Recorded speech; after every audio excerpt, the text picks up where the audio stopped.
Bismillahirrahmanirrahim. Warm greetings to everyone. I hope everyone is fine and healthy during this month of Ramadan. This is your English teacher, and today we will be discussing verb forms.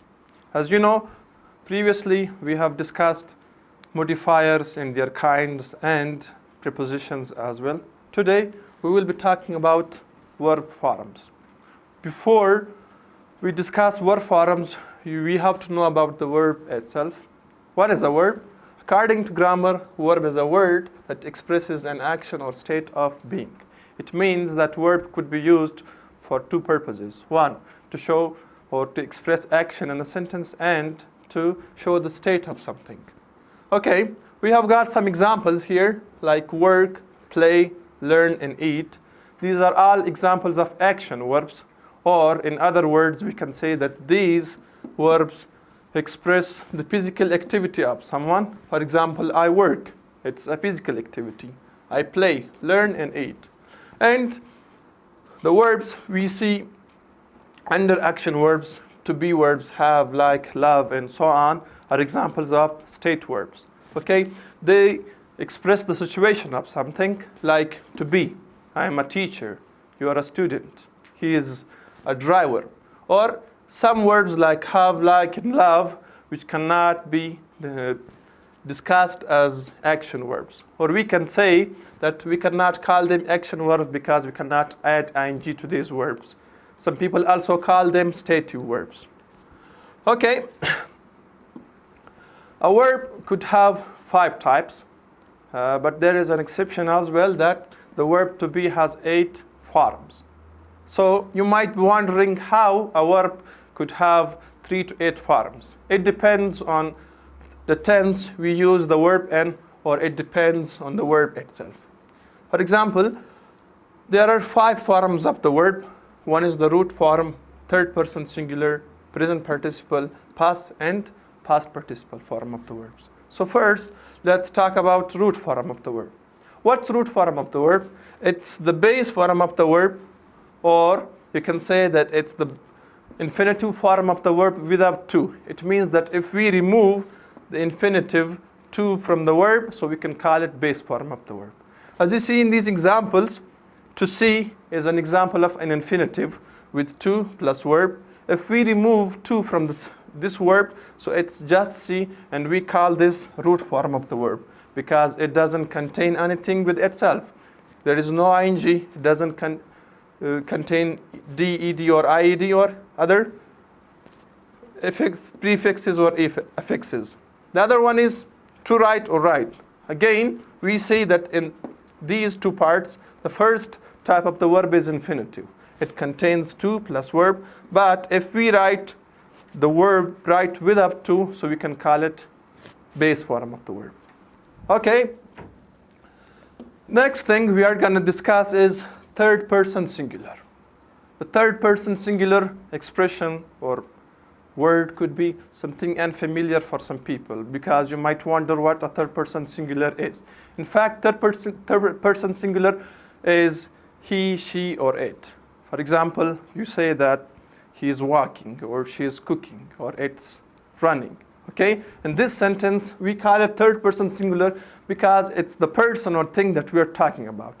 It doesn't exist here and it's not present at the moment. And it's called singular because it's just one. So, it's the verb form that tend to be different from other forms. It ends with s, es, or is. So, we can just add s, es, or is to the verbs that are third person and singular as well. Okay, let's have a look at this example. She washes the dishes. In this sentence, the word she is the subject, and it's third person singular as well because it's just one and it's the one we are talking about, and wash is the verb. So for third person singular, we can add s, es, or is to the base form of the verb or to the root of the verb. The next thing we are going to discuss is present participle. Frankly, present participle is verb plus ing form, and it's usually used in progressive tenses like present continuous, past continuous or future continuous. And also it could also be used as adjective. So it's the base form of the verb with ing to the root word. For example, Ahmad is staying at home. If we pay close attention to this sentence is a present continuous sentence, and the verb plus ing is called present participle. Next form of the verb we are going to discuss is past form and past participle form of the verb as well. The past form of the verb could be considered as second form of the verb. We usually use it in simple past tense, but past participle is the third form of the verb, which is usually used in present perfect or past perfect sentences. So they are formed by adding d/ed to the base form of the verb of regular verbs. So this rule just applies to regular verbs. Okay, let's have a look at some examples here. Work, works, to work, working and worked. These are 5 examples of 5 forms of the verb which are usually used in different methods. For example, the word work is the base form or the root form of the verb. The word works is the third person singular form of the verb. The word to work is infinitive form of the verb. Working is the present participle form, and work is the past or past participle form. Where is the base form of the verb. Where is third person singular form of the verb. To wear is infinitive, wearing present participle, and worn is past participle form of the verb.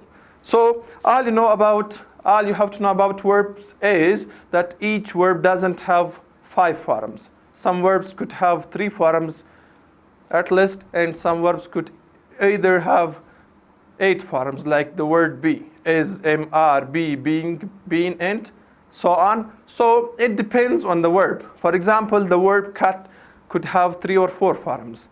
The first form, the base form, the second form, and the past participle form could be the same. But if we just add ing, so we can say that this verb could have 3 forms. For example, base form.